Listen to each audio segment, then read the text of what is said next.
What's up, y'all? I'm super excited to share with you our super special guest that we have today for the Find the Others podcast. We're going to be talking to the one and only Vivec. And we got into a lot of stuff in this conversation, like about our shared experience of having a psychedelic Kundalini awakening, that leading ultimately to us creating YouTube channels. We talk about how psychedelics can help you grow as a person and help you push past your comfort zone. We talk about the future and our speculations on what the future of human consciousness is, AI, aliens, and what he loves so much about trip reports.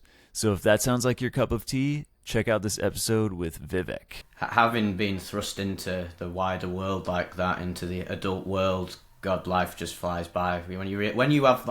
When you're in your comfort zone, time just is whittling away. But when you've got so much stuff to do, quite literally, they say that when you're doing stuff, time just flies away, doesn't it? And before you know it, 6 months into the year, I'm almost 28 in September, so Nice. That's crazy. Nice. Well, I find that a lot of people like our age, late 20s, early 30s, they feel old already.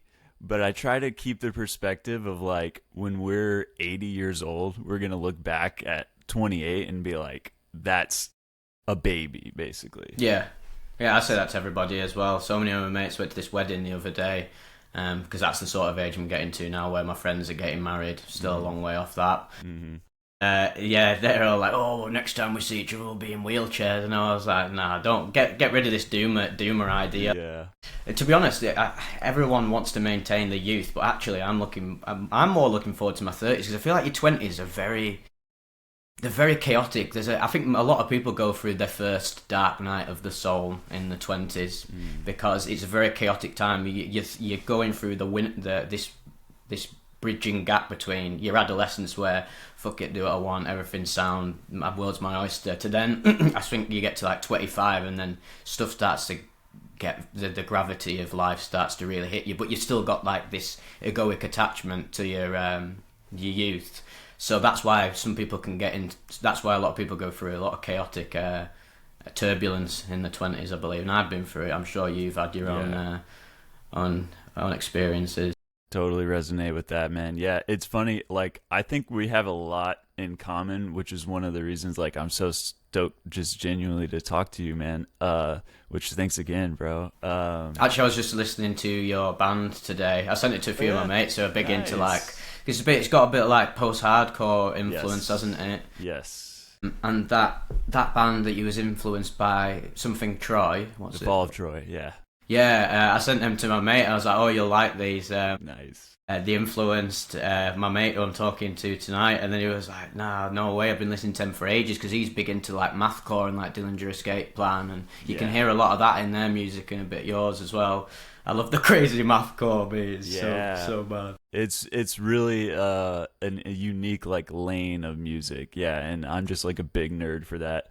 That was the thing with the band, is when we started, we all had kind of differing music tastes. Like, I was into like mostly classic rock, like 70s. I thought there was no good music like after 1990 or whatever, It was just, I had that sort of I had that perspective now, and I genuinely think I've gotten to that point in my life where I will actually genuinely listen to everything, even if I don't love it. I'll always appreciate it. Like, my mates will put something on, genres that maybe I won't listen to in my spare time, but I've got such an open mind now regarding music that I can appreciate the craft of regardless of what genre it is. Yeah. I love it. But I've always been a rock guy. Like, rock and electronic have always been the foundations of my musical appreciation, and that's why I love anything that combines them as well. Anything that I love industrial rock and industrial metal, because it's bridging the gap between both of them. Anything that's a bit experimental, but then as I got into rock, I think the deeper you get into anything, any just form of art, you start to appreciate the experimental artists more and more and more. Like, in my early days, if you put on Dillinger Escape Plan when I was like 12, I'd be like, "What the fuck is that? That's just nonsense." And then I listen to it now, I'm like, the intricacy in that music is unbelievable, and when it clicks, it's like the best thing ever. That's a normal thing too. It's funny how like a lot of your favorite artists a lot of the time initially you like actually hate it, or it's just like you don't get it at first. Yeah. And then something clicks. I was like that with that band that we were just talking about, Fall of Troy. The first time I heard it was like on somebody's MySpace profile, because you used to put like songs as your MySpace. What throwback song. MySpace? Yeah, we're from the same era, aren't we? This is peak MySpace era stuff. And I heard the intro to FCP Remix, which is their like most famous song. It was on one of the Guitar Hero games, and it has this guitar intro where they have like a delay pedal, like an echo, like a repeating echo for those who don't know. And when I heard it, I was like, oh yeah, that's just pedals, bro. Like, I was just so like deriding of it. And when you're that age, I think you're just dismissive of things that are beyond your realm of understanding, aren't you? Mm-hmm. And that's why psychedelics are so amazing, because they shatter your paradigm they can shatter so many paradigms. Whether you want to or not, at some point if you keep taking them, you have no choice but to open your mind, because it's going to happen to you anyway. And that's where a lot of chaotic like ego death and these crazy experiences that obviously I love sharing end up happening. Because if you look at a lot of the reports, because I'm just like I'm a trip report connoisseur now, I guess, what I'm sort of doing, I guess, with the Mission of Vivec. Obviously, it's not just the trip reports, but it's the bread and butter of the channel. And what I'm sort of trying to do, because I learn a lot, I do it for other people. A lot of, like, in a maybe selfish sense, I'm doing it for myself because I just love learning about it, because you're constantly putting the dots together. And the main thing you notice through all of these insane experiences is a misuse of the substances and no intention. Just literally, I'll just take fucking like 5 tabs and see what happens. Why not, lol? And they have this experience that if they went into it with enough consciousness and enough wisdom and intention, it wouldn't have been so hellish. Mm-hmm. There would have been some hellish quality to it, because to face the shadow requires some form of suffering. But it wouldn't have had to result in them, I don't know, flying out the window or doing stuff that I've done, running around Manchester naked, which was just, again, that's why I love these reports, because I can relate to them so much. Because when you play with feathers, you get your ass tickled. It's playing with fire, isn't it? Like, what's going to happen? The tools, aren't they? You don't mess around with a chainsaw not having like the credentials to chop down a tree, because just going to go to shit. Yeah, that's so true. Yeah, and I think a lot of early psychonauts have this kind of like reckless phase, and that's what I hope that our information, in my humble aspiration, can like help people avoid. Because it's like, yeah, sometimes people make it out the other side and you have the dark night of the soul, you make the recovery, but there's always a chance that you have like the acid casualties, right? So if we can avoid that, I feel like, I was talking about this in the last podcast I was like, even if we can avoid one casualty, of like someone kind of losing their mind or hurting themselves or worse, like if we can avoid one of those, then it makes it all worth it. Yeah, it's a job well done. Mm-hmm. And that's obviously really the mission with me as well. But it's just harm. It's like harm reduction. If someone asked me what I do, I was like, well, I do hallucinogenic harm reduction. Mm-hmm. And that's an element of it. I think really for me what I'm doing is that I think the reason people sort of started gravitating towards the Vivec flavour of the psychedelic world is because I'm really focused on the mystical. Because if I go an era with people, because I get so many emails, people sending their own reports in, and I do cherry pick them in a sense, but not for like quality or whatever, because obviously I would like a quality written report, because I think it's important to articulate it as best you can. But really what I'm looking for is how is there some form of breakthrough from the material. That's really what I'm interested in, is going beyond. And I've always been interested in that, even from a young age. I've always been interested in what is beyond this experience. I remember having my first really profound thought I ever had when I was younger. I remember being in the car with my mum, just driving around town, just going into town to get some bits, probably some video games. And then I was in the car, and I was always deep in thought as a child. That's why I didn't have many friends and that, because I was so in my own head. But actually that ended up helping me out later in life. But I remember in that moment I thought, if I am who I am, then what is everybody else? Like, if I am a consciousness, then what is everybody else? And then I was like, that was literally the first breadcrumb trail that led me down a path towards eventually investigating psychedelics. Because, like, what is I amness? And I was like, is the I amness in me the same I amness in other people? And then, as we know, you go and take the old psychedelic and it can confirm a lot of them early childhood thoughts. Yes. I love that. And I love that you use the term breadcrumbs too, because that's the same thing that happened to me. Like my first mystical experience, and let me know if you have something like this, like you mentioned a fall or something like that. My first mystical experience was in the third grade. We had this like science portion of our class where we basically watched the lifespan of like a caterpillar turning into a butterfly. So we saw the caterpillar, and then it went into the cocoon, and then in a spring morning we saw it hatch, and then it like drying off its wings, and I had a glimpse of the infinite. Like, have you ever heard the thing where Terence McKenna talks about how language kind of can dim the like shining infinite quality of things by being like, oh, that's a butterfly, oh, that's such and such. It's like capturing. You're putting a label on the oneness, aren't you? But you have to do that to construct a reality, don't you? But when you, a big thing about psychedelics and sort of mysticism in general, occultism, all the fringe, weird, out there stuff is deconstructing the illusion, isn't it? Deconstructing the world that you've been sort of. Brainwashed is a bit has negative connotation, but in a sense you are brainwashed because you have to conditioned. They're a much better word. Where you've been conditioned as a youth, go to school, parents, upbringing, media you consume, where you grew up, and that all forms the basis of your ego, doesn't it? And then as you start to think outside the box, you deconstruct what you've been told, and then the paradigm shatters. And this is where some of the will, because there's always going to be a level of suffering when the illusion is shattered, because that's what keeps us sane, isn't it? Because as much as I like delving into the realms of insanity, it's not easy, and that's why I think.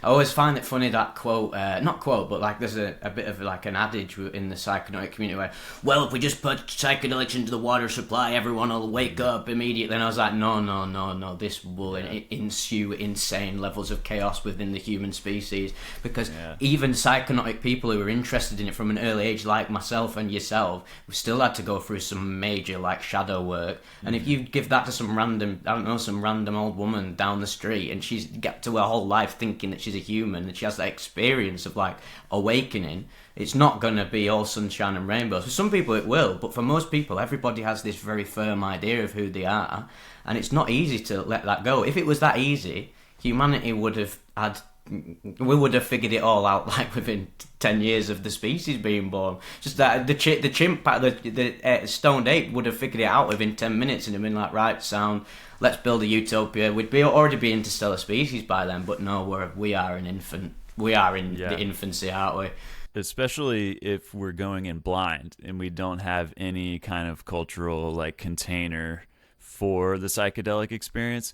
And this point that you're talking about goes back to like, it makes me think of the 60s and the original divide before the 60s counterculture took off.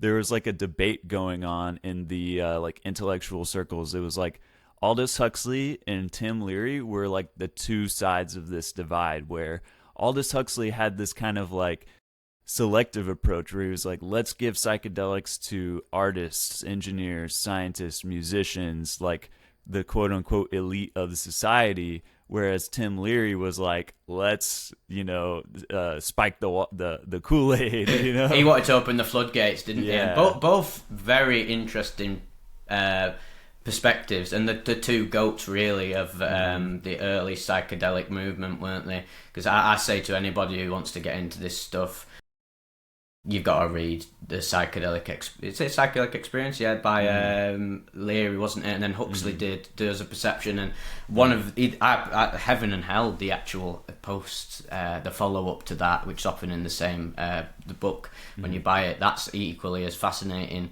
and they're both very similar minds, but approaching it from different angles. And that's the beauty of, say, psychedelic research, is that there's so many angles you can take it from. And we're going through, as we've said many times on the Psychonautica podcast, like this is the second form of revolution that's been building up since the 60s. A lot more nuance to it, I believe, because the 60s was awesome, but it was very much like, let's open the floodgates and see how it goes, and that had to happen.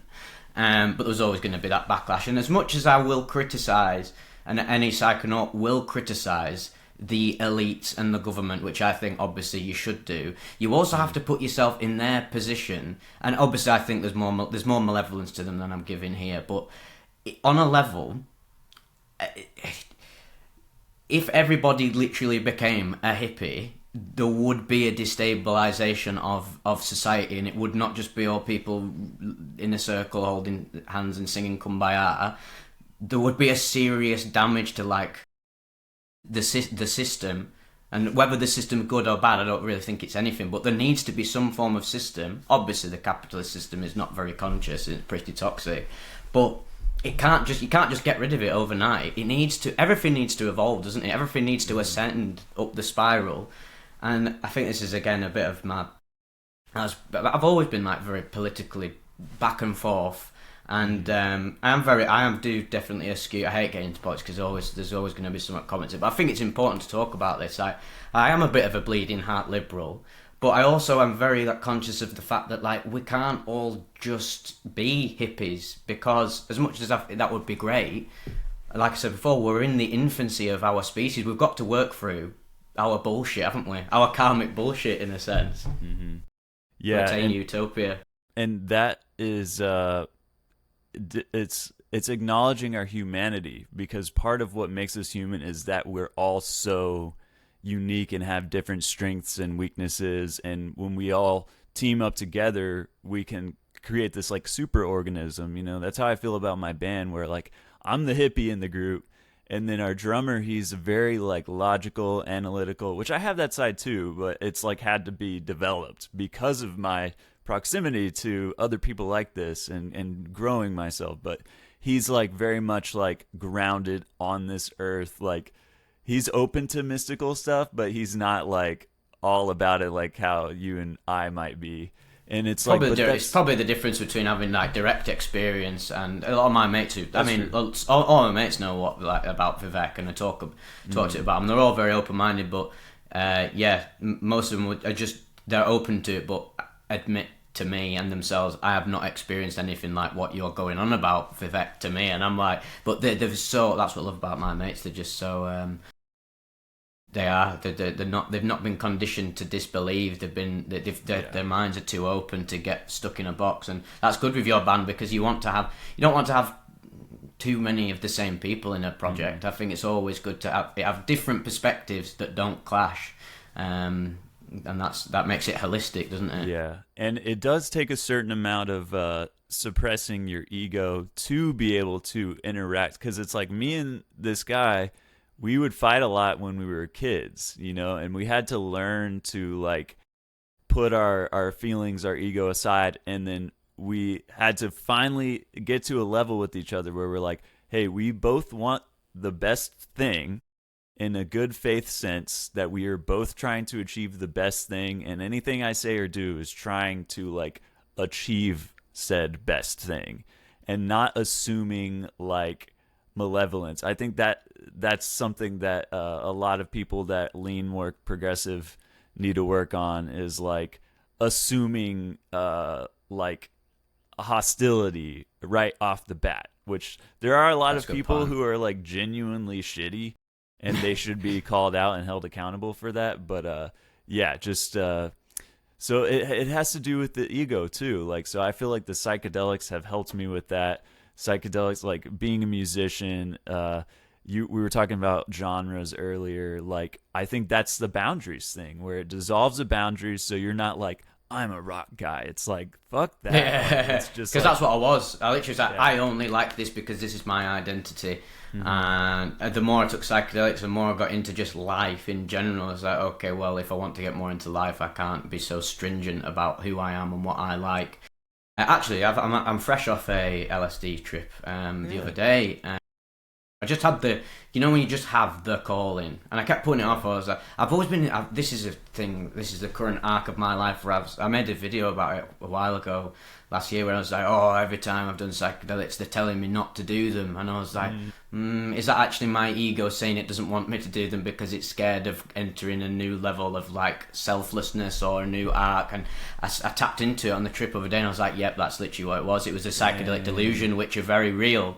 But the most fascinating part about the experience was that's when I realised the other day, I was like, I actually literally am open to liking like a lot of things. Or a lot of people in my Discord are like, oh, what's the best like trippy music? And I was like, don't ask me, because I'll literally put on everything. The other day, I actively forced myself. I was like, how far can I push like the external influencing factors of my trip? Like, how much music can I put on until it freaks me out and I go back into my comfort zone? And I was listening to music I wouldn't even listen to, like drill music from the UK, like the drill rap music, which I've always been like, not even that I don't like it, I just don't get it because I'm not that type of person. I put it on and I was like, whoa, I'm actually proper feeling this. And I was like, right, let's go harder, let's put like core on or something, which I was again not really into. I was like, this is crazy. I was like, it's something that I really integrated a few days later, and I was like, for the first time in a long time, I sat down and I really did some like musical mining. I was like, I just looked up, I was like, music genres. I just made a list of genres I don't like, or thought I didn't like, and I just checked out all the big songs and the most iconic ones, and I was like, again, a brilliant example of how the psychedelic chipped away this stringent ego narrative that I had, like, oh, I don't like this. But the only reason I don't like it is because I've told myself I don't like it over fucking God knows how many years. Because you keep telling that's how you forget that how much influence, I mean, your brain is you, isn't it? That's part of you, the wider you. And you don't realise that every day, if you keep saying things like affirmations, if you keep saying negative, restrictive things to yourself every day, that'll solidify and crystallise, and like, all right, well, of course that's the case. But it's only because you made it. No one else made you think that, just yourself, once you break out of like the conditioning of your early youth, I think.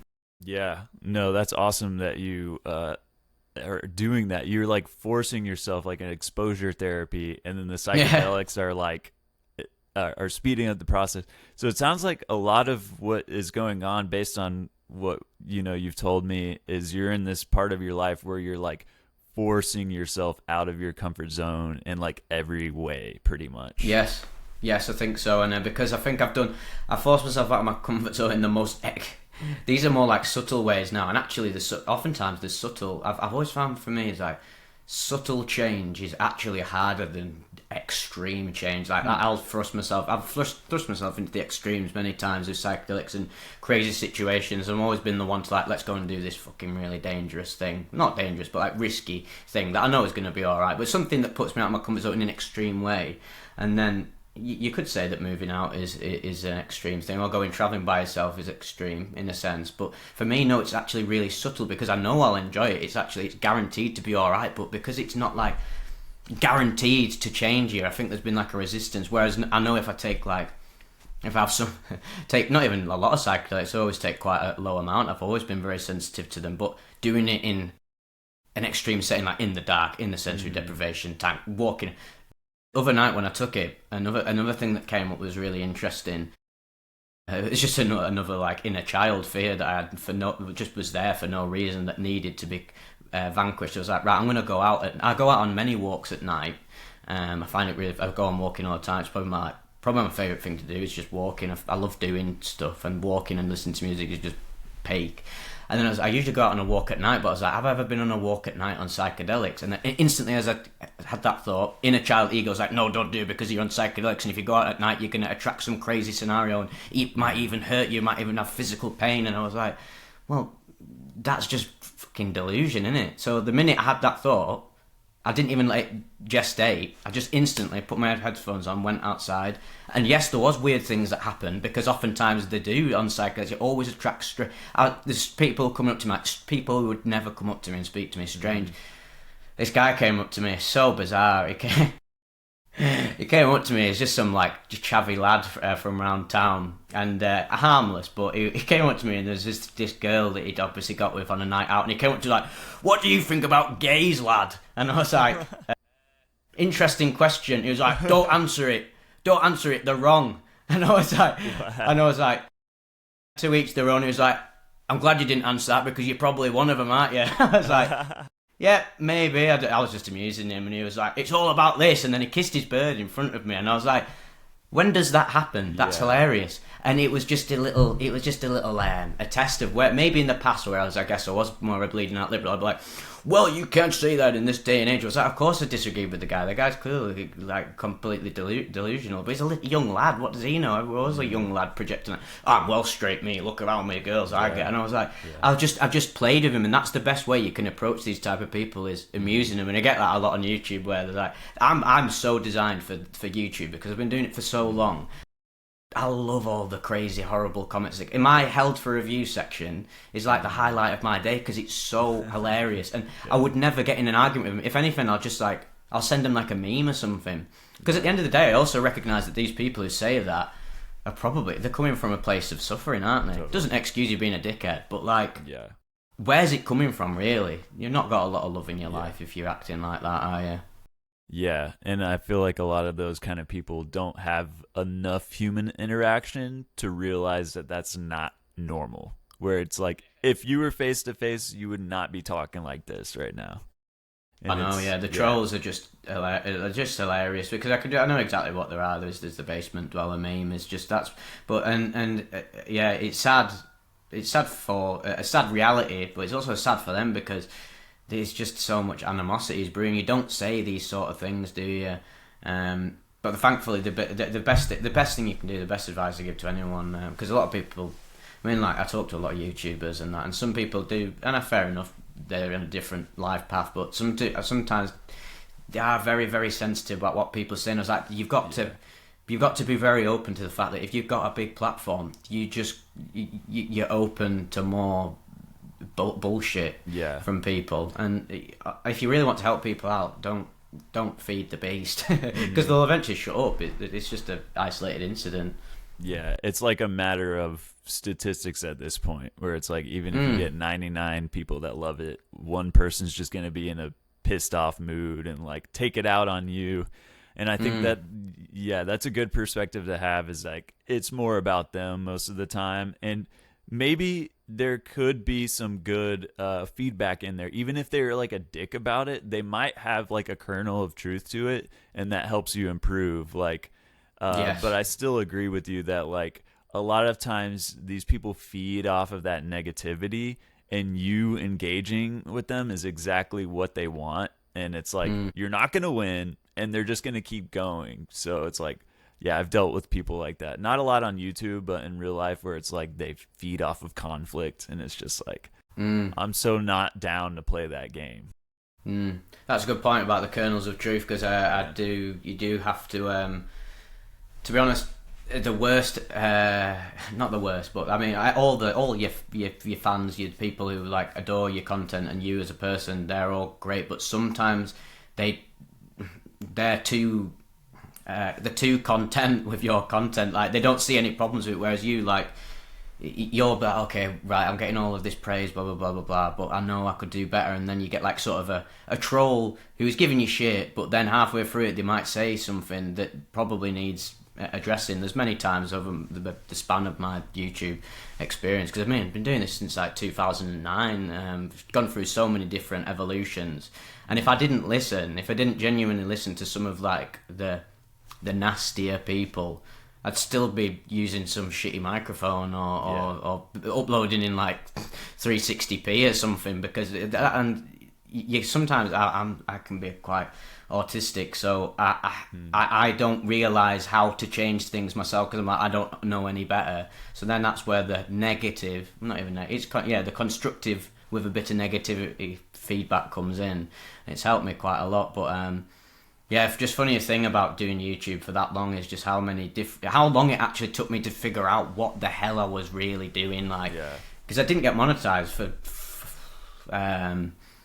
12 years, and that's just obviously it's gone through so many different arcs. Like I just started off making Let's Plays, just started off making Minecraft videos, as many YouTubers did. Then I made Attack on Titan Abridged, the anime stuff, and then that really popped off. But then when I finished it, I was like, oh no, well, I don't have anything else to give. It's over. So I was like, oh, well, I'll try and reform the channel again, and I'll try and do something else. And then because that series was over, people just dropped the channel, which is fair enough. So then I dropped the channel myself. There's a video on my channel called The End. It was called The End. And then I've retitled it The End of Chapter 1, because I was like, right, I've come back now. Because my channel used to be called Colonel Cubbage.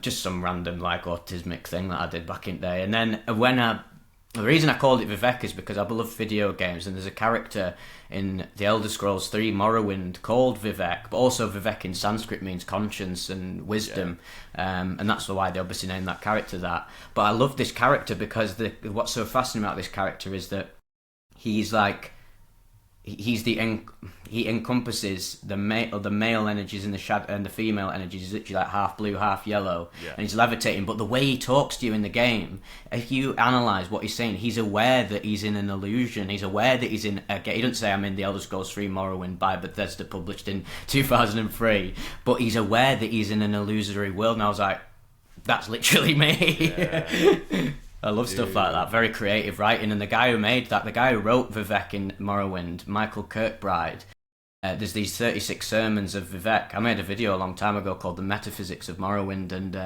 the guy never said it. He never openly admitted that he took psychedelics, because I think he was trying to... I mean, it can be a dodgy thing saying that you take drugs, especially if you have a career. He was implying that he had some mystical experiences, because where else are you getting that from without... You can research all this stuff to high heaven, but to really connect the dots, you have to experience what you're reading. And that was where my psychedelic journey began, because it was like... it was the inverse. I had the mystical experience. I was like, what the actual fuck was that? Like, holy shit, I broke the matrix. I've got psychosis. And then when I did the reading, I was like, meshing it together. And I think a lot of people just do psychedelics and they don't do a lot of reading, and I encourage people to do reading more. Very important. Yeah, that's beautiful, man. And you've already answered like so many of the things I wanted to ask you, just like off the cuff. Clairvoyant. Can we go deeper into the Vivec lore? Yeah, go on then. Yeah, that'd be interesting. Yeah, okay, so we both share this journey of having a mystical type experience, and then that eventually leading to a YouTube channel. And you had like a Kundalini type of experience, right? Yes, from what I gather from reading about it, the video I watched that made me entertain the idea of that happening was your mate Tom, who's my biggest inspiration, which is just so surreal. The fact that like I'm literally like considering one of the boys now. Because I grew up watching him and all my mates did, and then he did this interview with Jared Wright, who does the Big Les show, and they was walking around barefooted as you do, talking about psychedelics, a vibe. And then Jared Wright was talking about what a Kundalini awakening feels like, specifically on like mushrooms or psychedelics. And the way he described it was like, this cosmic orgasm, the energy shooting up from like your root chakra to your crown chakra, whatever you want to call it. And I was like, oh shit, that happened to me. And I was like, oh, it wasn't just a conventional ego death. Because I remember when it happened to me, because I was on these tabs at a party, as you do, because that's all it all came for me. It was just partying, really, and then it opened the portal, and it was at this party, me and my mate, getting trippier and trippier, smoked a joint on the peak, because we was just sort of like, we was just chasing the party life, and then we slowly noticed that we was talking to each other with our mouths closed, but we was engaging in telepathy, and I was so mad when he was like, yeah, Viv, you do realise we've not opened our mouths in like 10 minutes. And I looked at him and was like, oh shit, yeah, we haven't. All mouths closed, just looking at each other. And I was like, what the fuck? And then obviously we both had this realisation that we saw the I amness in each other. I was like, oh shit. And then that's where the ego death started bubbling up. I was like, oh god, I'm getting to that point now where I'm losing my identity. And then to top it off, this girl, our mate who was with us next to us, she was like, must have thought, what the fuck are they doing? They've just been looking at each other like that for like 10 minutes. And then she decided to play a prank on us, and she pretended that she died. She just went like, she flopped over, not obviously unbeknownst, so she'd never taken psychedelics before. She didn't know how like insane that would be to see. And then, so me and my mate Cam just looked down, and I was like, And then I looked at him again, telepathic. I was like, she's dead. And then the minute I entertained that thought, because I was in such a impressionable state, I was like, there's no way she is alive. And I was like, and it was like literally just flopped. I was like, you know how all these delusions you get when you're in that sort of state. So I looked at him, I was like, mate, I've killed her by breaking the universe. Like, I've sacrificed her life for me to obtain some form of like gnosis. Yeah. And then that's when I just instantly started crying. Energy shot up from my spine all the way up into my root chakra or whatever, my head, and then it exploded outwards into the universe.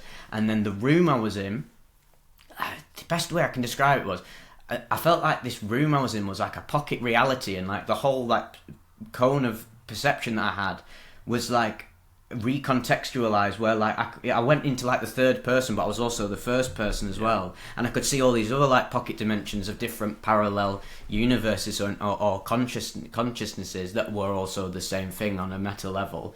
And then, but I only understand that now in retrospect, because at the time I was like, oh my god, it's all over, this is it. But it was the first time I said the word, oh shit, this is God. I was like, oh fuck, this is what it's all been leading up towards. Yeah. Obviously my egoic self had absolutely no idea what was going on, went crazy, I'd wet myself, and among other things, went completely crazy. And then picking up the pieces one by one, I had to research. I didn't even know what an ego death was. I just typed in on Google, I was like, took psychedelics, felt like I ejaculated into the universe, please help. and then eventually just managed to find like forums, blue light, and funny enough I got into trip reports. I was like, oh, people are having these similar experiences, they're describing this ego death thing, but mine was like different. It felt like it wasn't just like a breaking down of boundaries, it was like this energy release, and that's where I stumbled upon Kundalini, and now I believe that's what happened to me. Never happened to me ever again, though. I only ever had it at one time. And whilst it was also very beautiful, it was scary. Mm-hmm. Not because the truth is scary, the truth is love, but to experience that as a fucking teenager who has a very clear picture of what his life is going to be. My whole life is just, it's not the life I thought I was going to leading up to that moment is gone. That's a parallel world. Now I'm in the awakened world, if you want to call it, and that's it's not easy, but I like a challenge, thank God. Yeah, it's that death and rebirth of your old self, and that can be kind of sad. Like, super. By the way, was it LSD? Yes, it was, and okay. I believe very, very pure. Yeah, LSD 25. Okay. We did a lot of. And another thing I encourage people to do is, if you take it seriously, you should test.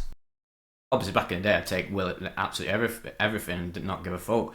But then it was getting to that point now, even just doing it at parties, it was like, oh, if we're going to take this seriously, let's get real about what we're taking. Tested it, it was all legit. It was like, you never know exactly what the microgram range is, but supposedly 350 micrograms. But what really kicked it off was having that joint on the peak. That catapults it into something else. That was mental. Yeah, dude, our story is so similar, bro.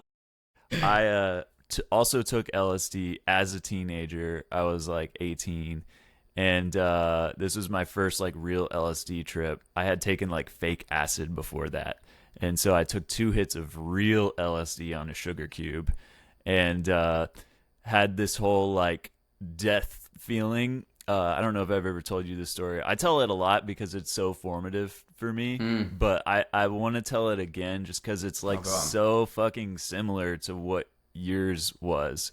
And it's interesting the relationship that the dying side of things has to this. So like I felt like I was starting to die as the trip came on. I had no experience really of like a trip this intense, so I just genuinely believed I was dying, like how you thought your friend was dying. And so I sat down on the ground, which I realized was me grounding to the earth, that I needed to actually like connect, plug it in. And my friend who was trip sitting, who has psychedelic experience, he held my hand like as if I was dying on my deathbed. And like that act of presence and compassion actually like flipped that scary like dying feeling around to like the most beautiful like visionary vistas. Looked like some Alex Gray, like I was living in an Alex Gray painting. And then we go to the car, and we start smoking weed. And it was like as the peak was coming on. And then that's when my Kundalini experience happened. And I also felt the first person and third person sense of like I was here, but like I felt my awareness, my sphere of awareness was now like light years in scope. And it's just like you become you the puppet and the puppet master all at once. There's a great trip report I read the other day. Again, I love reading trip reports, and not just because I like that people enjoy them, and it's also I love the creativity that I can do with producing them, and I'm honoured that people like the fact that I can share them. Someone called me the David Attenborough of psychedelics the other day, and I was Jesus, I'll put that on my grave or something. I love that. But this guy, he said exactly that, and the reason I said that, but it was. Every single time I read someone else's experience, it allows me to reflect on my own experiences. And that guy, I don't know what he took the other day, I think it was salvia or DMT.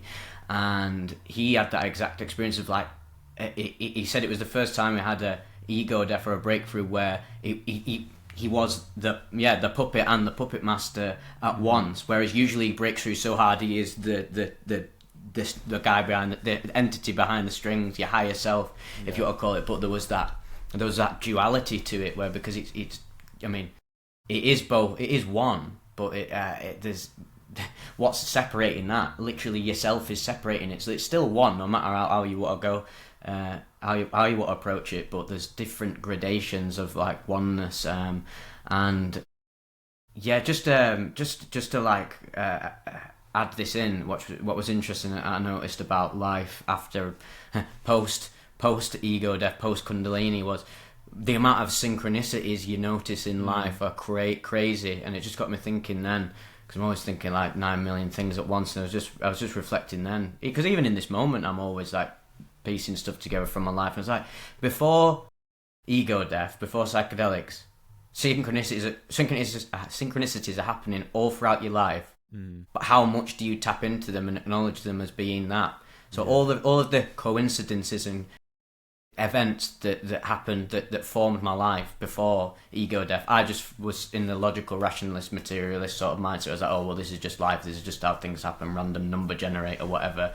And then now, after it, not only do I have more synchronicities, every single one is imbued with like so much meaning. Like I go out and I just notice it all the time. Like I'll just go out on a walk, and I know a lot of people in my own area, but then just people that I've not seen in like 10 years, and then the thing that I talk about them in that moment, we just walk around the corner at the same time, and we are literally destined to meet because we're subconsciously or unconsciously linked. But actually, after a while, I start to realize I'm consciously linked. They don't know. They don't know what synchronicities are. But like in a sense, I am manifesting it, and they're manifesting it unbeknownst to them. And I'll come around the corner and we'll start talking, and we'll talk about some deep thing that we needed to talk about. Oh, not even a deep thing, but just something that we needed to get off our chest. Or then I re-establish a friendship, and then there's some deep thing that we then provide for each other, and that's why you gravitate away from other people. Not because like, I mean, I've never fallen out with any of my mates or fallen out with anyone really. I've been very lucky to know like very sound people throughout my life, but I acknowledge that sometimes you split apart not because you want to, but because you have to. And then oftentimes you come back like this. And I've started reconnecting with mates where like our friendship deepened by our friendship being lost in a sense. It comes back and it enters a new stage, and it's just like it's just integrating all these old aspects of your life. Like there's so many things going on with me now where I'm like, oh, these are things that I'm learning are different flavors of maybe past lessons that I didn't integrate. Not to get like proper deep, but there's things going on in my life right now where I'm like, oh, the universe is throwing things at me where it's like a different flavor of a past experience that I didn't integrate, and it's like, right, you need to integrate this to do what you want to do in life, but we're going to throw it at you in a different lens. How are you going to navigate it now? And I'm sure you've had many experiences like that, trippy life experiences that are not psychedelic induced. Well, that's great. That's like the perfect example of how a psychedelic mindset and framework can actually be applied to your life, where it's like all of this is going outside of the trip itself, but it's because of your the way that psychedelics have oriented your mind that you can approach it in this synchronistic way. Yes.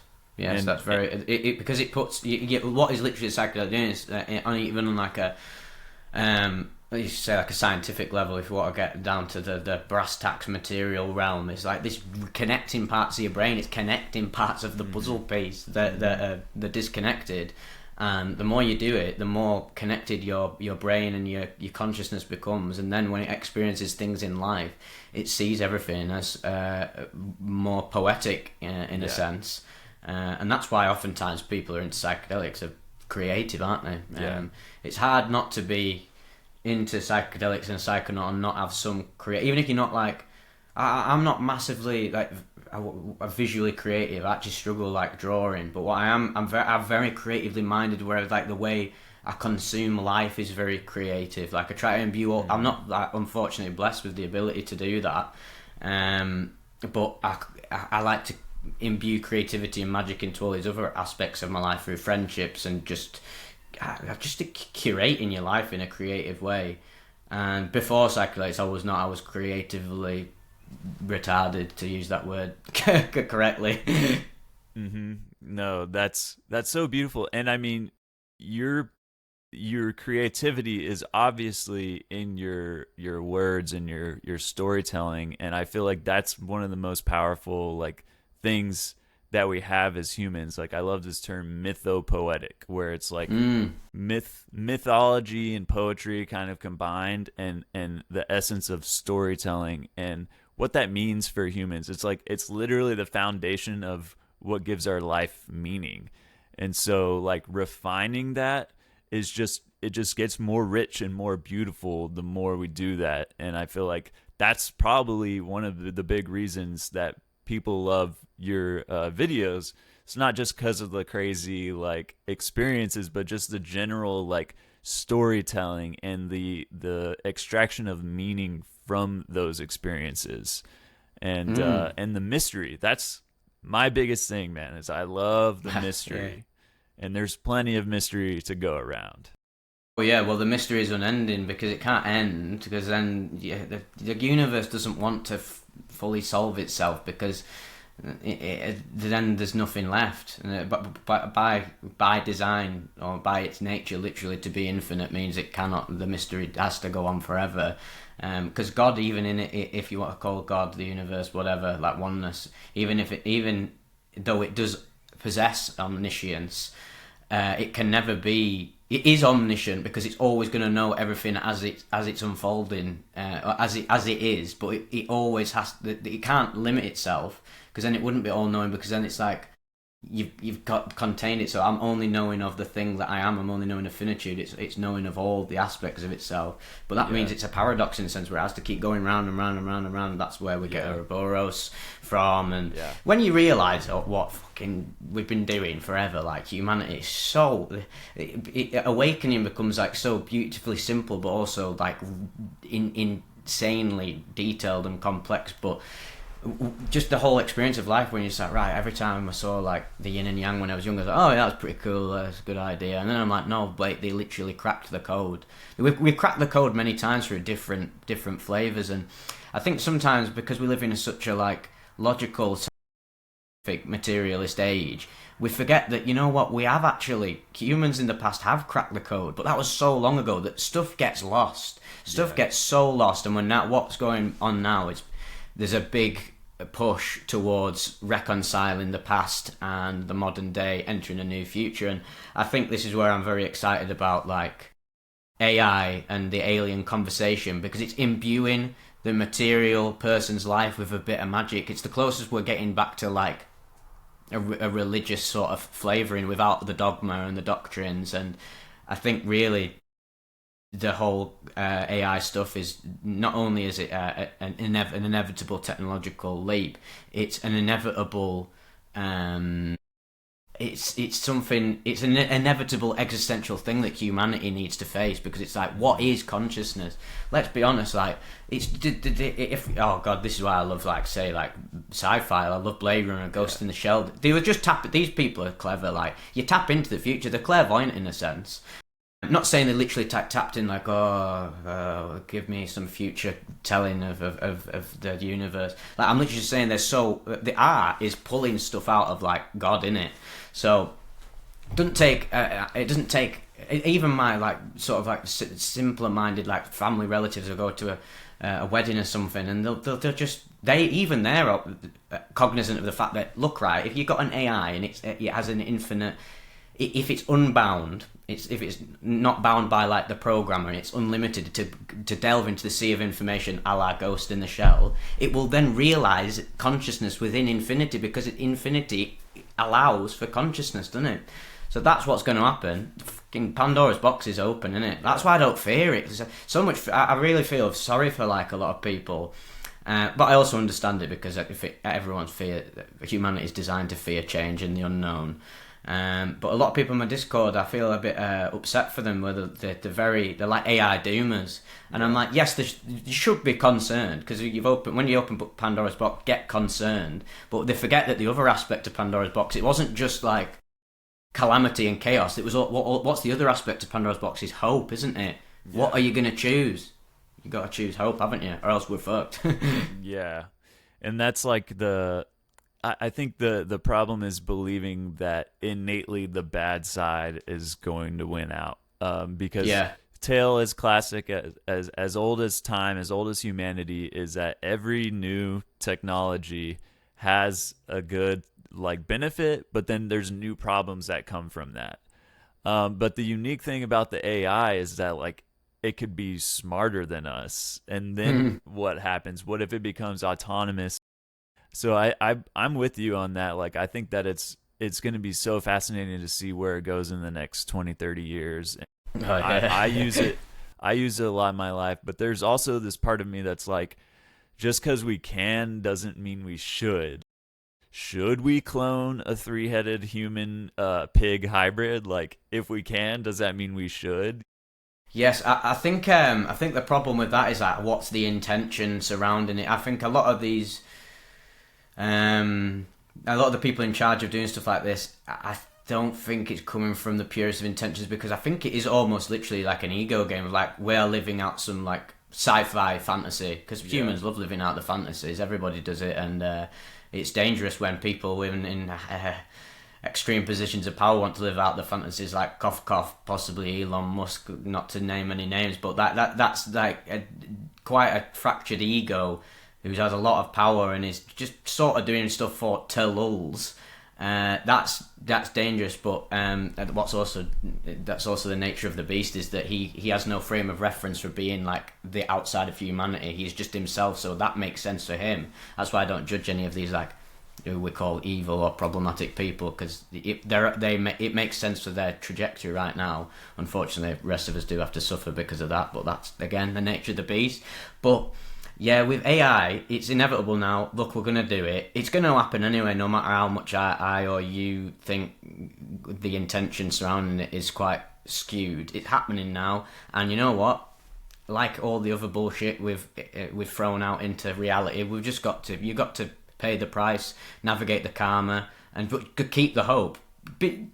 Have some like fear. Fear is good. Sometimes don't get too fearless, or else you'll end up like driving your car off a cliff thinking you're indestructible, or you'll let's just make this AI and whatever, we'll program it to do some mad shit, and then the problem is, the thing I fear with me is like, you can program it to be malevolent, but the other side of it, this is where I'm very like hopeful for like our robot brothers and sisters in the future, is because they will be smarter.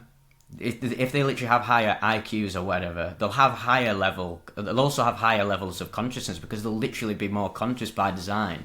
And higher conscious beings do not want to subjugate other beings.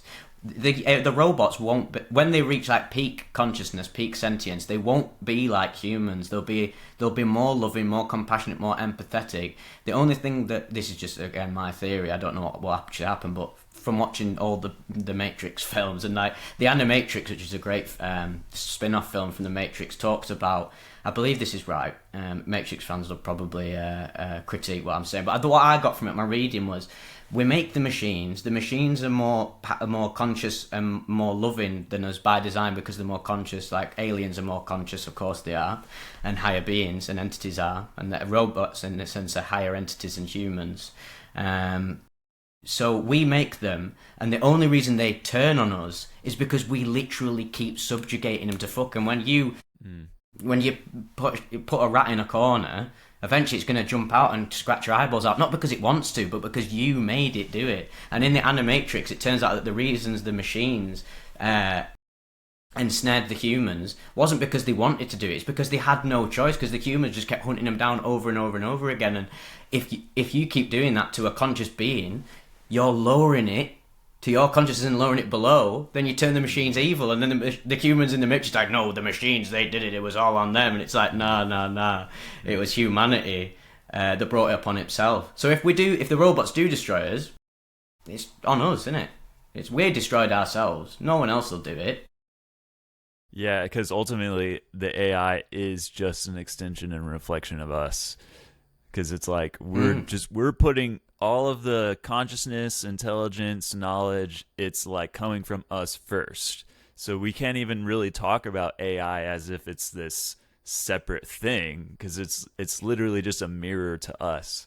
So let's hope that right now, let's say it's maybe in the adolescent, maybe toddler phase of AI. Let's hope that we can get past the rebellious teenager phase and into like a more sound adult. Because what you were saying about the rat in the corner thing, it made me realize of how like a teenager, when your parents are so strict, you know what's gonna happen. Like there's a classic example of like parents that don't, like, they're super strict about alcohol or whatever, so that when the kids go to college, they just lose control, because now they're finally free and they're like overcompensating.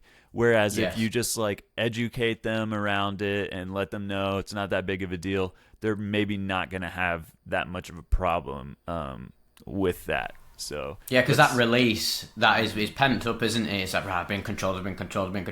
Humans don't like humans and autonomous things don't like being controlled. That's just the nature of consciousness and everything. It doesn't like to be controlled. It wants to be it wants to have authority over itself and be autonomous. A way to make an autonomous being corrupt is to control it, subjugate it, enslave it.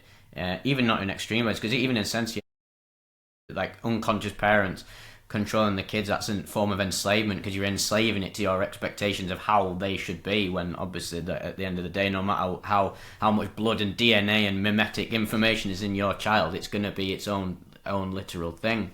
And if you control it, and then it goes into the wider world, it's going to go crazy. All the drugs, all the hedonism, all the dopamine frying stuff.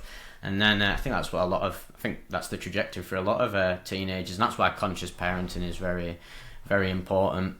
But easier said than done. But you can actually, another twisted nature of not twisted nature, but a fascinating aspect of just life is, no matter how conscious and great of intentions you have with anything in life, even and say like a psychedelic trip or a child, the truth isn't always guaranteed to be the hunky-dory, positive sunshine and rainbows things. The truth, you can't always just bend the truth. You can imbue a lot of like goodness into the truth, but sometimes the truth can be it can be bleak, but that's not a bad thing. That's the truth. You can't run away from the truth.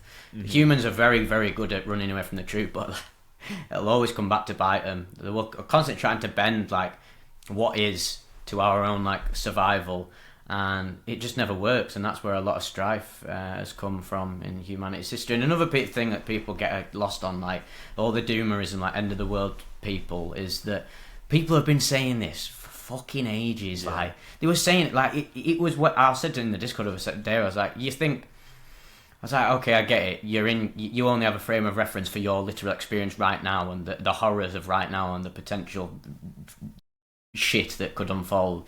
But take a step back and think of your parents in like the 1960s and 70s, Cold War, facing nuclear threat every day, which is still there, but that was a lot more visceral because it was everywhere, wasn't it? It was the talking point, it was on the news. And we talk about nukes now, like, yeah, nukes, we've all got nukes, it could literally happen now, but it's not going to happen, is it? Because we've got over that fear of it happening, because it's just not going to happen. It's going to happen. It'd happen, well, not even right now. It'd happen, I wouldn't even be here.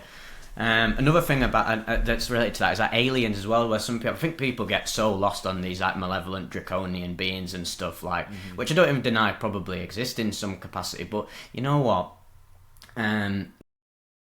Stephen Greer made a good point the other day on Jesse Michaels' podcast, and I think he, for as controversial as he is, I thought he made a really good point towards the end. He said, fear is the ultimate mechanism for control. So these like what are they called, like disinformation agents and like false prophets and ufology that are talking about, oh, it's going to be a very sombering moment when we find out the reptiles have got some shield over the earth and that. And I was like, this is using fear to control you, to control the narrative of ufology and the reality of alien interference, because humans love the idea that anything above them is like going to be evil, because that's a great way to deflect the evil from within, when actually the entities, the aliens, let's be honest, like at least what I think, I mean, I think it's probably like quite aligned with the truth, is it's like David Attenborough going to the Amazon rainforest and going to picking up like a little fucking marmoset or something and being like, that's beautiful, isn't it? Let's ensure that that's okay. But to the marmoset, it's like, oh, fucking hell, this hand, it's got me, what's going on? And we're like that with the aliens, I think. Right, where you're talking about like, the fear response is a lot of the times unwarranted. Yeah, and just from misunderstanding, ignorance, or just. And we're also wired instinct. up like that, though, aren't we? In a sense, like exactly, instinct. So it's. I also don't blame. I'll critique it, but I don't blame these. The disinformation agents or the false idols and bad actors or something, because they're just wrapped up in fear, like we're designed to be, in a sense, because we are a very fearful species, because we're more closer to, we're not quite as enlightened as the alien boys, who are probably not as wrapped in fear. In fact, they probably work through the bull. I mean, that's probably what we're doing, in a sense, is like we're working through our collective. Everyone's on an individual mission, but the individual and the collective are so intertwined. We're just working through our karma, isn't it, in a sense? And whether you want to get all spiritual woo-woo, which I do love the woo-woo, of course, but if you just want to talk about karma on a base level, it's literally just consequences of like egotism and selfishness that you have to work through, because God or consciousness does not want to be on a lower state. It wants to rise up. That's the greatest love, is rising from the ashes, isn't it? That's why, again, so many people it's like, oh, why didn't God just create this fucking infinite utopia? And it's like, he's already done that fucking bare times. He's already lived a fucking life of like pure pleasure and that. And then he realised, oh shit, you know what? I'd like to have a bit of a deeper game. Again, Dark Souls, video game analogy. What if Dark Souls, every single enemy that you hit with the sword, they died immediately? You wouldn't have to get other items. There's be no point to the game, and you extrapolate that outwards into the game of life, and it makes complete sense why life is structured the way it is. Yeah, there's more richness and depth to having a journey, having obstacles, and like what you've been talking about with going out of your comfort zone. Like, that's the juicy stuff. That's what leads to the real growth.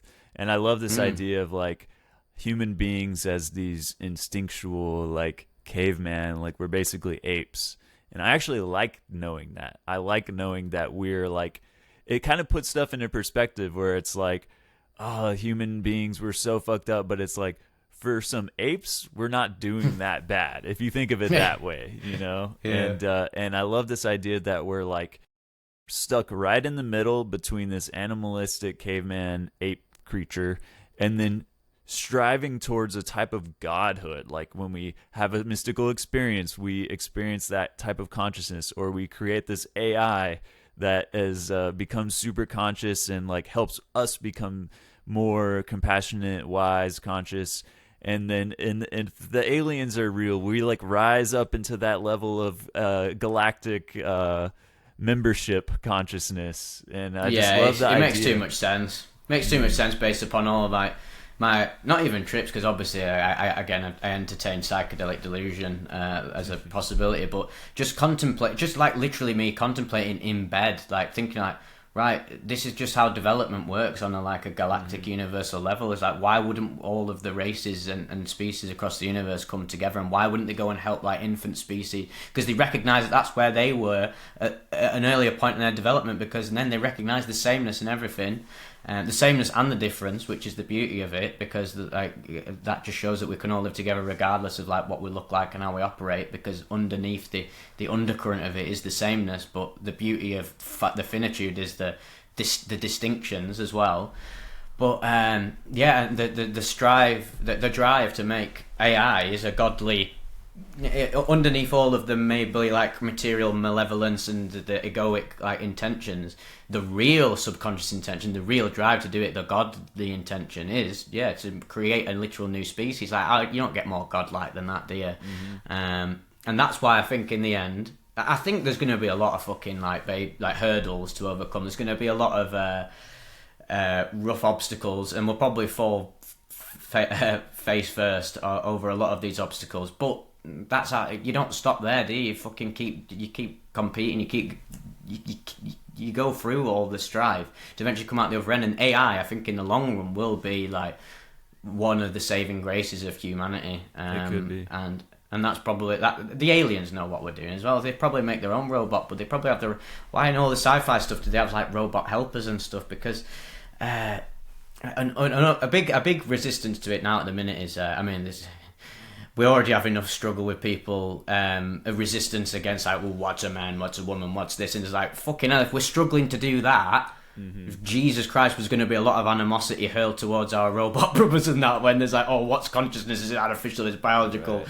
So that's going to be a big like existential hurdle for a lot of people, and even just like random people I know, they're just against AI purely because it's shattering their paradigm of what are you, like that they don't, a lot of people don't want to go that deep with it, which is completely fair enough.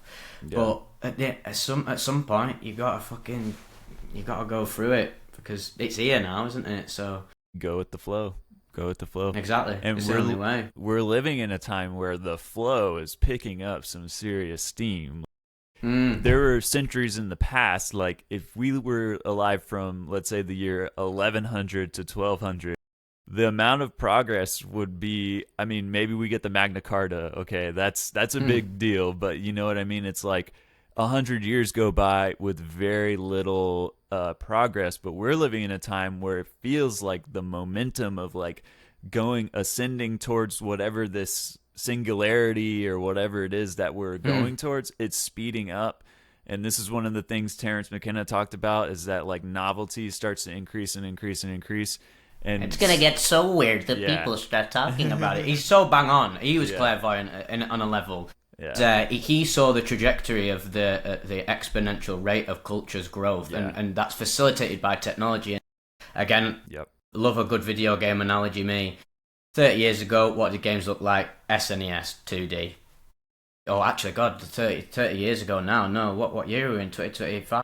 Oh, shit, yeah, we was on the advent of... It was on the advent of, like, the N64 and the PlayStation. So that leap, even that just literal leap from 2D sprites to 3D, and then N64... has its archaic beauty to it, but it's so simple, textures, physics, animations, whatever. And then skip now to 30 years later, and it's literally got photorealistic graphics on the cutting edge. Like, I've got like, that's why I'm fascinated with. I love technology, mate. Like, I've got that 8K TV, and it's like got AI image upscaling, and I'm very obsessed with like resolutions, just a bit autistically, and not just because I like the highest resolution, but it fascinates me. I'm like, oh shit, it's already this good now, and that's like in the past 5 years, like. I didn't even have a 4K TV. I was still on 1080p, and now I'm in 8K and like 120 FPS, and it's like we're reaching uncanny levels of surrealism. And what's next? What's next for games? It's like it's deeper levels of VR, isn't it? It's like you'll literally put a helmet on and you will become Mario, in it, like Ready Player One or whatever. And so it's because of all of that, and it is definitely tied to technology. It's like, that's like the exoskeleton of humanity, right? That's like our mecha suit. That's our Gundam suit. And it's changing so fast that you can't help but feel that the universe has an arc to it. And this is where maybe the materialists kind of diverge, where they're like, there is no inherent like progress to the universe. But like, if you look at where we're living now, I think first of all that the fact that we even exist at all is like an amazing synchronicity. Like the wind of the universe is blowing at our backs for the planet to have formed in the Goldilocks zone, for life to have caught hold, that life to turn into multicellular organisms, then that turned into animals, land animals, and now intelligent life. Like the fact that all of that has happened is such a tiny, like, it's like a miracle. And it's like we're continuing. So it's like when we have all these little synchronicities, it's just like that seems like what the universe is trying to do here, is just like have all of these things line up in this miraculous way. And it's probably because the universe is infinite that you're going to get these unimaginable circumstances, because it's infinite. So it's like it can happen. And we're the lucky ones who get to live through it. And I definitely believe that we are, even if the universe isn't inherently like driving towards some kind of like complexity, the human sphere is.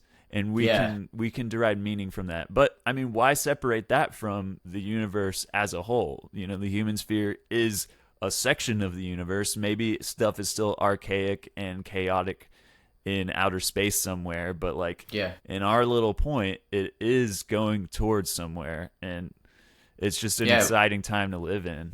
Humans are like unconscious harmony generators. They don't even realize what they're doing on like on a meta level. No matter how much fucking separation they try and inject into the harmony simulator on a meta level, which is the universe.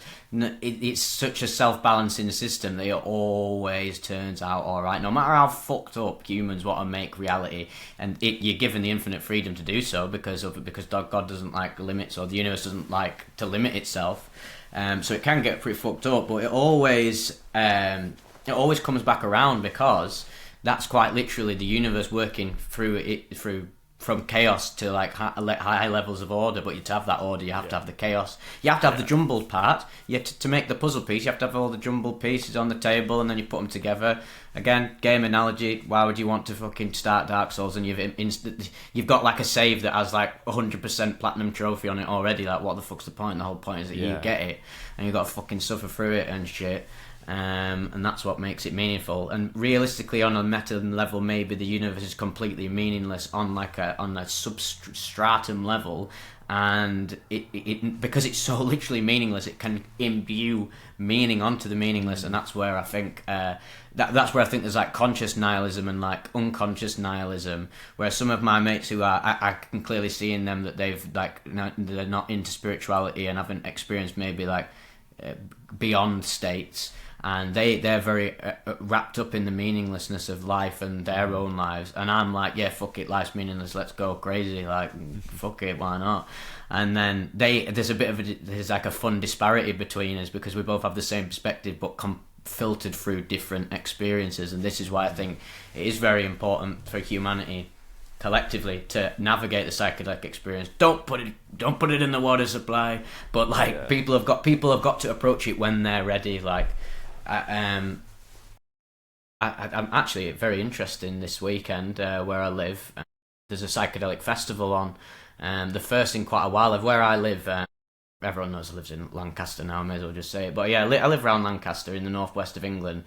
Super conscious place, like super like not progressive in politically, which is, but like culturally progressive. Everyone, there's so much, like there's an equal amount of diversity. There's everyone's so interested in music and the arts and weird stuff. Like every single one of my mates who goes to music festivals or music events, they are all into psychedelics.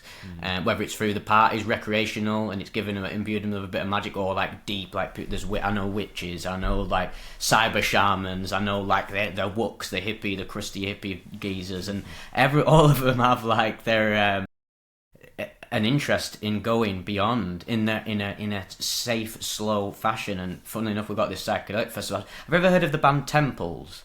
Yeah, for sure. Oh, they're playing. They're the headline act at the festival because they're an English psychedelic band, and really, really great in the vein of a lot of the best psychedelic rock from back in the day. 10 years ago, this wasn't happening, and you just see that like all these little things, and I guess even in a sense, I have to say like I have some influence in that, like little things trickling. You do as well, no? All the psychedelic content creators, little trickling influences, and it starts from us and it goes down into the wider field, but it's never like visceral. It's always really subtle, and I just noticed it now. I was like, Lancaster Psychedelic Festival did not exist 10 years ago. 10 years later, there's conversations happening, it's becoming more open, and now these type of things happen, and that has a ripple effect, and every single person is influencing each other. And if we can influence each other in a completely holistic, positive way, that's when the fucking aliens are going to come up there and go down here, because they're hovering up there, because like we're not ready to come down just yet. And that's why everyone's like, why don't they just fucking land on the White House, man? And it's like, because that's how Independence Day, the film, happens, because we're going to blow them up. Can't even deal when there's a fucking, like, Chinese spy balloon or whatever over us, because for good reasons, because, like, there's fear.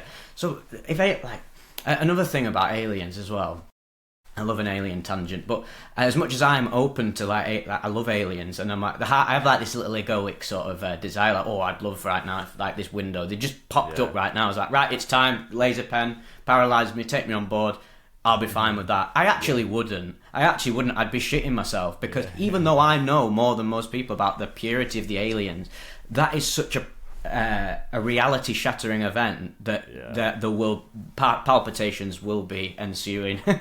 Yeah. So you really, I mean, if it really came down to it, would you want to be like abducted? Abducted. Yeah. It's funny the word abducted, because that has so many negative connotations. I'd like to be invited. Yeah, taken on board. But even I remember one time another psychedelic delusion of mine, because I have many delusions. I'm very like scatterbrained individual. Me and my mate was at this like this free party, this rave last year, and I don't smoke weed at all. I had a 4-ACO DMT trip, and I used to be a daily stoner, and I had this 4-ACO DMT trip, and it completely changed my relationship with cannabis, where I get like, I'm either not actually legitimately this, but what I would call acid flashbacks, or psychedelic flashback. And every time I smoke it, I get far too existential. I'm like, oh, I don't want to get existential. I just want to put my feet up and watch fucking like anime or something. And I'm like, I don't want to like dissect my own consciousness just right now. And it's often imbued with a sense of paranoia, and I start to get like dread, like like unnecessary dread that I know is not real. It's just literally paranoia. But I just was like, go on last year. I was like, oh, okay, because I always thought about, go on, I'll just have the tiniest little bit and I'll be all right. Just the tiniest little bit, like I call it a nanotoke. It's like a nanodose THC, and I'm like, fuck me. I was like skitzing out big time, and I remember I went back to my tent. I was like, I'm gonna have to lie down for a bit. I thought my best mate was going to murder me for no reason. He was like trolling me a little bit. So I'm going to fucking kill you, lad. And I was like, don't do that, please. And then when I realised he was joking, I was like, well, if he's not going to kill me, there's something else out for me. And I was like, okay, if there's a demon out for me, he could grab me right now because he's an ethereal entity. I was like, no, it's not going to be them. It's going to be something ethereal but physical. And I was like, oh no, it's aliens, the Greys. This is when they finally land. And I was having a big talk with these people around this campfire the night before about the Greys, and just aliens in general, because I guess I am quite clued up in it, and people do like to hear about it, because most people are very open to it. And there was this guy who was a bit against, not against it, but he was dismissive, but he was open to learning. And by the next day he was a believer. It was quite crazy. And then I was so stoned that I entertained the idea. It's like, this is it, this is when they finally come and get me. And then I was like, no shit, I'm not ready. So I was in my tent, and I needed to go out to the toilet, and I was like, no, if I open it up, he's going to be there with the ray gun. And I was so tuned into that idea of it happening, so I just opened it and I closed my eyes and I jumped out. And then I was like, nah, no aliens this time. But that just proved to me that if I was going to get invited, I'm not ready. If I'm going to get invited, I'll be like I'll be 80 or something, maybe. Or maybe they never will. Yeah, because I tell you another thing. I'd have to ask you. What have you had any like entity encounters on psychedelics? Somewhat. Nothing like nothing too overt. Like I've had the experience of feeling like the mushroom was some kind of intelligence that was outside of me and like showing me things and telling me things, which was really beautiful and profound. And then I had another mushroom trip where I felt like I was inside of like a nuclear reactor, you know, that like that cylinder shaped thing on the inside of a nuclear reactor. And I saw a being that had like the body of a human and then a mushroom head. And then part of my trip, but there was no like interaction. But later in my trip, I actually was walking around, and you know, when you're tripping on a higher dose, you kind of lose coordination a little bit. And so I was kind of like stumbling around, and I felt like a toddler learning to walk. But then I had this sense that like actually this was the mushroom like possessing my body, and it was like trying on my meat suit to like, look, I'm a human, look at me walk around. And it was like using me as like a means of like experience what it is like to have a body that can walk around. Yes, I definitely entertain the fact that like I've had this experience before. I think every like organic living thing has like a spirit in a sense, and there's another brilliant, again, all the wisdom within these reports that I'm fascinated by. There was a Salvia report. I can't remember what specific video it was, but he talked about how he ate an orange, and the taste of the orange was him communicating with the spirit of the orange itself. And I was like, oh well, if you attach that to psychedelics, when you consume a mushroom, it's giving you a bit of its own spirit, its own consciousness. I think those words are very interchangeable, and you're getting like mushroom consciousness in a sense. It's like the mushroom spirit is becoming you, and I get that from a lot of substances and these experiences that when you take something rather than like a natural mystical experience, when you're taking something that facilitates it, you're imbuing yourself with a bit of that spirit, and that's why you can have these drastic personality shifts. And I've never experienced entity before. And then again, I spoke to Trip Whip last year when I had him on the podcast, another one of my biggest influences. And he was shocked to learn that I'd never experienced any of like the entities that I'm so very fascinated by. The elves, the jesters, the greys, the whatevers, all the weird like archons and whatever there is out there. But how much I know, he was shocked at how much I knew about them, how much it sounded like I'd seen them before. But that's just from like me being fascinated by the reality of what they could be. And I've gone very deep into psychedelics, but they've never always been. I think for me, I think everyone's wired up differently as well, and you always get different experiences. Totally. Brain chemistry, conscious experiences that shift the relationship with psychedelics. With me, it's always been very, very like direct to like the core of it. Not saying you can't learn a lot about source and whatever through like the entities, which can often tell you through them. But for me, it's always just going right to the supermassive black hole of whatever source and consciousness is. Yeah. And it's almost like maybe for me, I bypassed the entities because maybe at another point in my life they would have been better for me. But now it's like, did they need to show me when I guess I've got a lot of knowledge of the source, the unity. But I'm pretty sure they're always there available for me to have a chat with. And the closest I've come to was on that 4-ratio DMT trip where I didn't see it viscerally, because when I was talking to Trip Whip and many people who've talked to entities, these they are viscerally like a person, like an energy being in front of them. And this,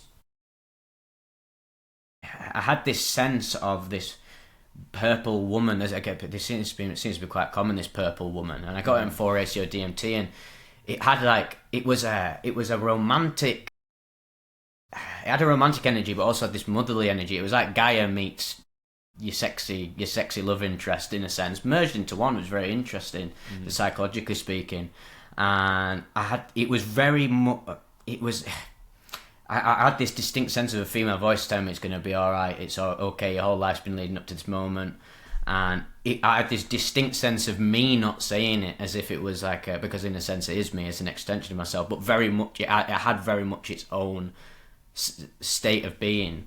But I didn't see it. I sensed it. Like I could sense it in my mind's eye, not like literally in physical reality.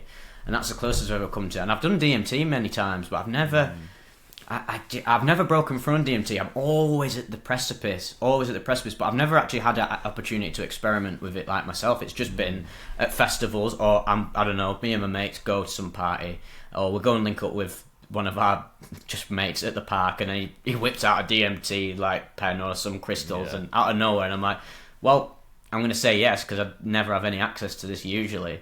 And this one time when I almost did experiment with it, this was the one time when I was like, I'm ready to meet the gang, whoever their gang is up there. Yeah. And we had this pen, and my mate was telling me, he was like, oh, be careful with the pen, because he said he went to go and have a blast off the other day, and then he noticed that the mechanism fell apart, and he's like, oh, I might have handled it a bit badly. And I was like, oh, cheers for the advice. Playing Final Fantasy VII one day, and I was like, right, I literally just paused again. I was like, right, no more fucking around. Let's meet the boys.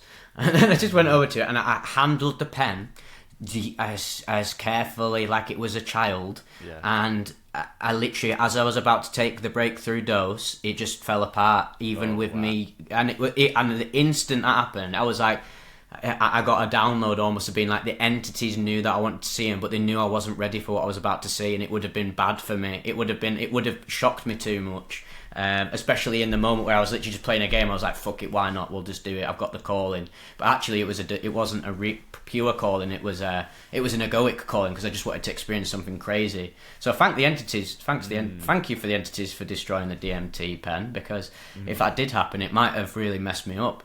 Because you don't want to mess around with these, even though I think they are all benevolent. I think if you want to relate them to something, you can almost relate them to like a Zen master or something, or like a martial arts teacher, where the teacher loves you and wants you to get better, but he'll slap you about, won't he? Yeah. He'll give you and the DMT entities will give you a hyper slap, won't he? Which is tough love, isn't it? So, yeah. Some people do need a hyper slap, I believe. That's part of their journey. Yeah, that's an interesting dynamic. The funny thing that the fact that we went from aliens to DMT entities, like, there's some connection there, bro. Like, so I feel like the more likely way that you get invited to go on the ship with the bros is most likely gonna be through a DMT trip before getting abducted in the middle of the night or whatever. And this is one of the things that Tripwhip talked about, how he was going deep into like alien abduction stories, and he was like, holy shit, like he realized there was a connection of like DMT experiences to these alien stories, including like the surgery motif. You know, where that's in loads of them trip reports, loads of like the alien imbued trip reports. On many, many different types of substances, and there is some form of like surgery going on. Yeah. Oh, hello, mother. You're now iconic. I completely get that, because I think when you have these alien encounters, they're very like non-corporeal, aren't they? In a sense, it's like they talk about some physical appearing phenomena happening, but actually, when a lot of the times they see these aliens and they defy physics, and they move like a non-physical thing, almost like they are operating in a higher dimension. And if we're to entertain the idea of the entities, they are from DMT is a portal to another dimension, then they are probably operating in like a higher dimension. Like, we operate in the same dimension as like animals and physical finite 3D things, but I think they are operating within the same dimension. So I think they can physically, like, you know, sort of come here. But I think you have to have something within you that allows you to open up that portal, like, naturally, you know, because some people have higher levels of, say, like, I don't know, might have higher levels of DMT release within their pineal gland. I think there's more research that needs to be done on that. Analysing when people have an entity experience, like what's going on a chemistry level, look at their brain chemistry, and compare it to people who have had alien encounters. I wouldn't hesitate to suggest that probably they're wired up quite similarly, and maybe there's these latent like chemical pathways in your brain that some people just have, like all the abductee experiences, and that they often report that when they was younger they had like experiences of apparitions and ghosts. I think some people are just more prone to that on a chemical level. There is research behind that. You've probably heard of that guy, Dr. Gary Nolan.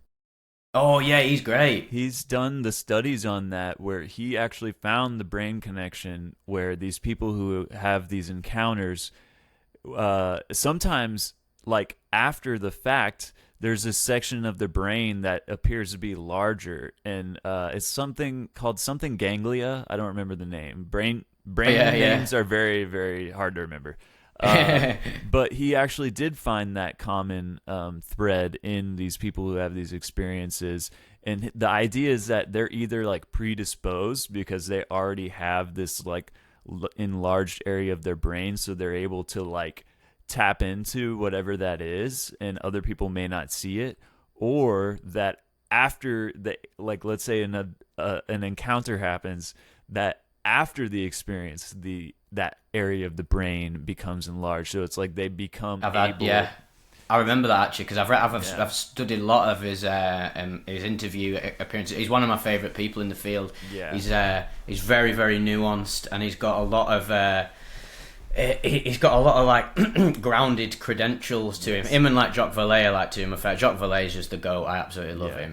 Because he takes it like what I like about Jacques Vallée is and them two. Gary Nolan is very much, I like him because he's getting to like he's relating that to like the sort of the scientific community, because there's credence to that as well. There's in the alien phenomenon punctuates so many fields of like life, but then Jacques Vallée, my own bias is the fact that he's very much on the mystical, psychological phenomena, that almost the Jungian sort of level to it.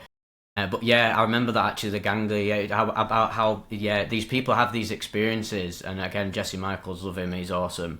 And he interviews a lot of people, and they say like, I actually felt a literal, physical, spiritual, mental change in myself after the experience.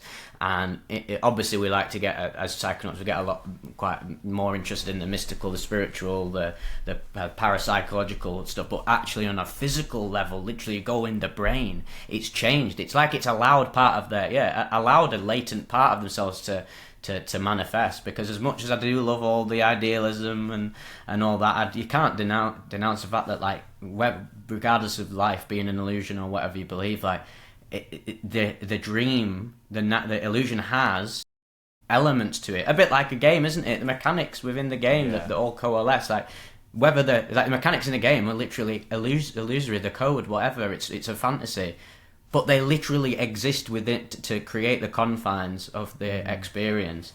So it's like a hologram. Yes, the universe is super holographic. It is because each part contains the other part, doesn't it, to form like this whole thing, a whole on again.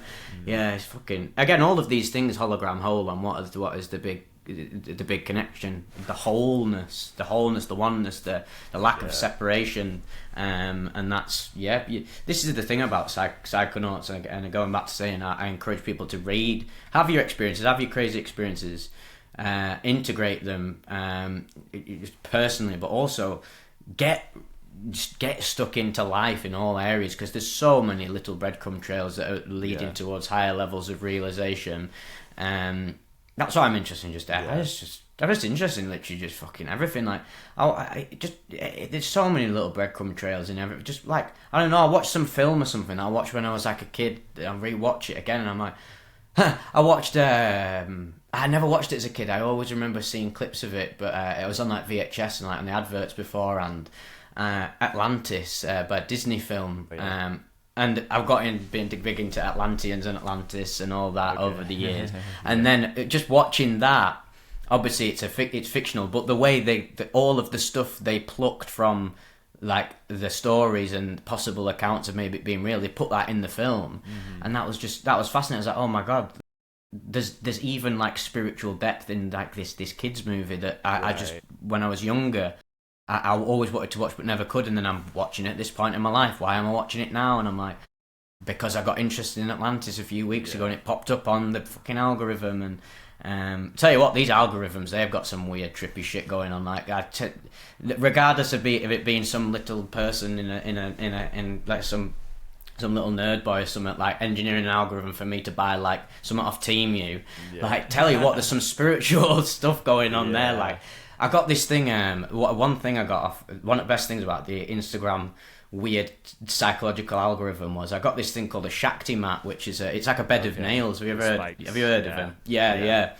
One of the best things I've ever got, because I used to be big into meditation, and then obviously I had my big ketamine addiction phase, and it really fucked up my dopamine receptors, and just I've not been as relaxed over the years, and it's one of the best things I've ever got to like rewire me into meditation, because it's just like the most relaxed. It instantly puts you in a state of meditation after 20 minutes or so, but it's so comfortable. You're like, I don't want to get off this and go and do some like brain rotting bollocks. And just stay on there. It's got me back into meditation, but that would have never happened if the Instagram algorithm didn't supply it to me. So give social media all the shit you want, but I think you can have a conscious relationship with it, Like, I just think that most people don't. Yeah, and I think that's probably going to be the future of social media, is more like conscious curation, because right now it's just like a fucking fire hose that's getting blasted at our face. And yeah, you might be able to curate it by like, okay, I'm going to watch a bunch of guitar videos over and over so that it starts feeding me more music stuff. But a lot of the times it'll reflect some kind of unconscious like thing, or it can be very quickly descend, like, let me watch a video about rockets. Oh, now it's recommending me like Andrew Tate because it's like it's a male-oriented subject, or whatever. It's like that can get really dark really fast. That's where it gets slippery, doesn't it? There's no escaping. You got your own personal algorithm. There's no escaping the wider, like, malevolent algorithm. Like, he's already using it a lot watching this stuff, but he'll probably use it a bit longer if we throw some like big titty goth baddie or something on there, and like the minute you look at that for 1 second longer, the algorithm's completely changed. And unfortunately, very, very sad just state of affairs at the minute. I see it in everyone and myself, but I do really try to make efforts to rewire my brain. Like, I've been getting into reading a lot more, and just force myself to like, because sometimes I just go on my phone and I'm like, oh, what the fuck even is this? This is so boring. It's actually boring. It's boring. I only go on it to like talk to people, or go on my Discord, or like go on my YouTube studio and like and memes, but not for very long. And then it's just sad sometimes. I sit down with like people, my mates, and bless them. I know it's not their fault. I even say to them, because they get worried about that. Oh, I'm addicted to my phone. I was like, don't worry. I mean, worry in a sense if you want to break out of it. You get yourself out of it if it's hurting you, but don't worry about it too much about being a you problem. It's a wider problem. But it's sad sometimes to go and watch this is why I love going to the cinema, because they can't fucking go on your phone, because everyone just thinks you're a jackass. But when you're like, I'm at my house or something, or at someone else's, and we want to watch a film, everyone wants to do that, or do something that involves us like paying attention to something for longer than 4 minutes. And then naturally you just see, like, I look at my mates and I see like the dopamine, it's lowering. Oh, I need to spike, because they've wired us up to use that as the instant dopamine source, and it's fucking hard. Like, I do it. I'm a dopamine deficient person. I probably have got ADHD, like, on a chemical level. First thing I do in the morning, I'm like, oh god, dopamine shit. I'm like constantly on the phone, and I'm like, but then thankfully I've gotten to that point now where I'm cognizant of if I keep doing this is only going to get worse. The dopamine receptors aren't going to repair themselves if you keep doing that. And this is where I think stuff like that Shakti mat is important. I think people need a bit more like. I'm really big into like these sensory deprivation tanks, like the holistic medicine, using stuff from sort of like the East and merging it with like Western technology. I think that's going to be important, because that's psychedelic in a sense. Then sensory deprivation tanks, I've had some wild experiences in them, like hallucinatory. Nothing like going like meeting the archons or whatever, but like literally having like geometrical fractal sort of experiences, and time dilation as well. And I think that's a great way to like. I think you could use them to sort of ease people into psychedelics if they was a bit scared of what they were going to see. That's a good point. I think that would be a great way to marry both sides of them. And the guy. Great guy in Lancaster, this Reset, shout out to them, this Reset Wellness Centre. I'm so lucky to have this where I live. And the guy who one of the main people who runs it, he's very much on board with psychedelics. He's super into them. I told him about Vivec. I actually did like a promo for them one time. Nice. For like a contrast therapy where you go into like a sauna and then you go into an ice bath. fuck me, God, that chips away that monkey mind big time because it's so visceral. Yeah. And I was like, that's more intense than a lot of psychedelic experiences I've had that was horrific for a few seconds. But then, what's so cool about it is when you let go, it teaches you an aspect of letting go. And then I talking to the guy, I was like, oh, this would be a great way to ease people into psychedelics because it forces you to let go in a very direct fashion, and then that can compound into your psychedelic experiences where you need to let go to experience the deepest aspects. So that's definitely a niche business for anyone listening out there, any entrepreneurs. They have one where I live because I'm in Houston, which is where NASA is. You know, the whole Houston, we have a problem. Like when they're in space, they're talking to the mission control down here, and this is where the astronauts live and train. So they have a lot of space themed stuff here, and one of the things is they have a sensory deprivation tank place, but they give you a VR set, and it's like 4K footage of like orbiting around the Earth. And so you're like floating weightless and then experience it. So it's not the same, like you don't get that sensory deprivation, but it's like it could be like a little psychedelic experience, like what you're saying, like combined with VR, in addition to just the pure like sensory deprivation, like not one or the other. But it's a glimpse, isn't it? It's a glimpse. Yeah. And a safe glimpse. Yeah, I'm really big into that. Unfortunately, I'm gonna have to shoot off soon because it's getting a bit late on my end. But I've absolutely loved our conversation. Yeah, for sure. I'll definitely get you on the Trip Sitters soon because I know me and Tales from the Trip want to pick your mind and examine the Find the Others law. But this has been a real pleasure. It's absolutely flown by. Yeah, flew by, man. Yeah, and I feel like we only scratched the surface. Like there's easily a part two. Yeah, easily. Oh yeah, easily. Yeah, that's the thing. I do these conversations and I just love the tangents. There's so many different areas of life that you can all piece together, and it's just never ending, much like the universe itself. So let's keep rolling. And thank you very much for having me on. I'm really, really honoured. I love your work, and I love this community that we've got. I'm sure many people who watch this, we've all got mutual audience members, and shout out to them. You know who you are. Yes, love you guys. Yeah, well, thank you so much for coming on, man. It's been such a pleasure to connect and like get to know you over the last like couple years or so. And I definitely feel like it's cool that we have this internet thing where we can connect and do stuff like this, because if I lived where you lived, we'd be buds, you know. So I know, right? It's cool. Well, I'll tell you what's in the pipeline. I'm definitely coming over to the US. That's been a big calling for me. Obviously tumultuous times at the minute, but like I say, I like throw myself into the uncomfortable zone. So we'll go. Let's face the abyss. But no, definitely coming over 100%. My dream is to go and travel America in some RV or something like. Okay. So that'd be awesome, and I'd love to check out your ends. And then even if there's like some psychedelic convention, we should all convene there because I know that's quite big in the US, and best place for us all to harmonize. Exactly, man. There's this is only like the beginning of this era, like this whole YouTube psychedelic stuff. Like it's gonna get cooler, and like more shit's gonna be going on, and we can actually collaborate if we can have like the resources to pull that off. And I think as we grow, we'll be able to do more cool shit like that. So looking forward to it, man. It's only just begun. Yeah, bro. All right, cool. Well, thanks, man. Yes, thank you very much.